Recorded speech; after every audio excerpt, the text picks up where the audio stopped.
This week, Shakedown University is back and will coach you up on passing. We'll also take a look at the American Le Mans Series, because their cars are testing at Sebring, getting ready for the March 19 first race. But before all that, let me share with you my Super Bowl advertising favorites. Number 5, the ad that showed F1 exploring other worlds they hope can afford an F1 race. Number 4, the ad that showed old school racing fans confused by the ALMS internet broadcast plan.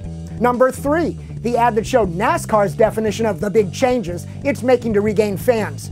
Number 2, the ad where Tavo Hellman explains Austin, Texas is the Emerald City of US F1 racing. Now we're from America. And the number 1 spot, of course, the ad where Bernie Ecclestone tries to force VW to join Formula One. ALMS is testing for the Sebring 12, and this is also the Intercontinental Series kickoff race. Official ALMS test days were the 8th and 9th. Some teams like Audi tested earlier. Now, we did this show before lap times came out, so here's what we see. Audi ran the R18, but will race the R15++. The 18 is more compact versus the 15 for aero, since rules say smaller engines, less horsepower. LM aficionados have dubbed a certain mandated aero fixture the big honking fin, with huge disdain. Race fan Niskoske took to Photoshop to show us the R18 beauty without the BHF. Pretty good. Ferrari showed us the beauty of the 458, hot and black, angry and red. BMW shows they redid the nose for smoother airflow and downforce.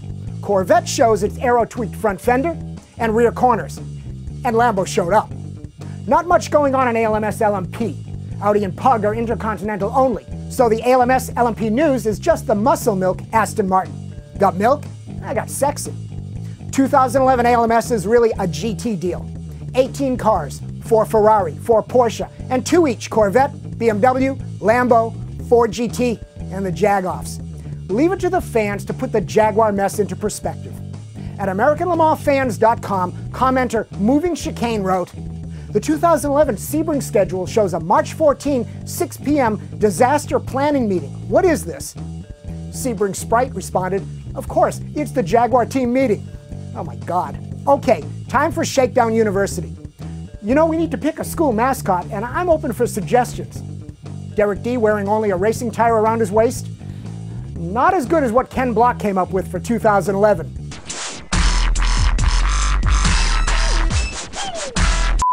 Damn you, KB, you got me to promo you again. Back to school. Let's talk about passing, because I fear we're going to forget what a real pass is, with F1 push-button wings, KERS power buttons, and the 600-meter end-of-straight passing zone. Alain Prost's book says there are 3 ways to pass. 1, take a corner better, exit faster, and get by on the straight. 2, draft. 3, brake better into a corner. Then Senna shows how he was different by adding to the list in his book.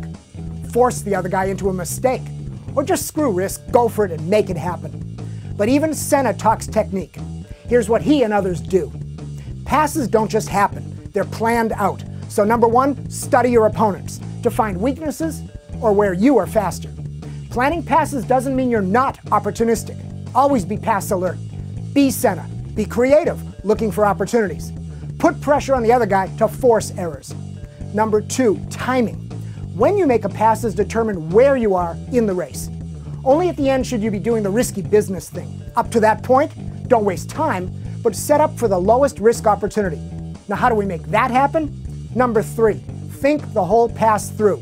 Visualize the start of the pass, the side-by-side, and where in the track you want the car to be at pass end. Next, number 4, corner exit is where the lowest risk passes start.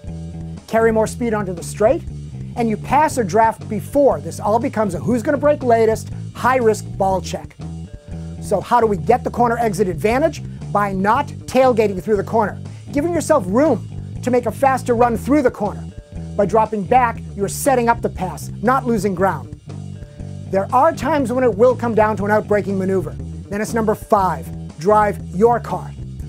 Don't just think I'll brake after him and the pass is done. What'll be done is your race, as you'll have gone too deep and gone off. Focus on what you can and cannot do and stay within that limit. What makes the outbraking pass work is track position, to control the turn-in for the corner. So set up by getting side by side, no more, no less. And don't turn in early. Square the corner off a bit if you must, but get back to the racing line as soon as possible, and you've cut off the options for the other guy to counter you.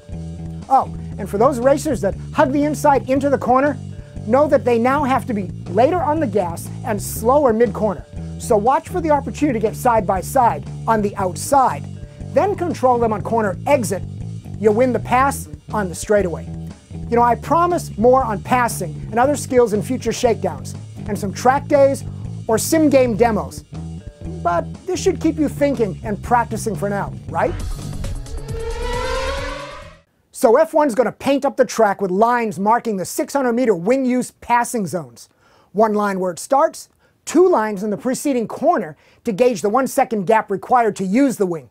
Cross both lines, you get a first down. Oh, wait a minute. That was the Super Bowl.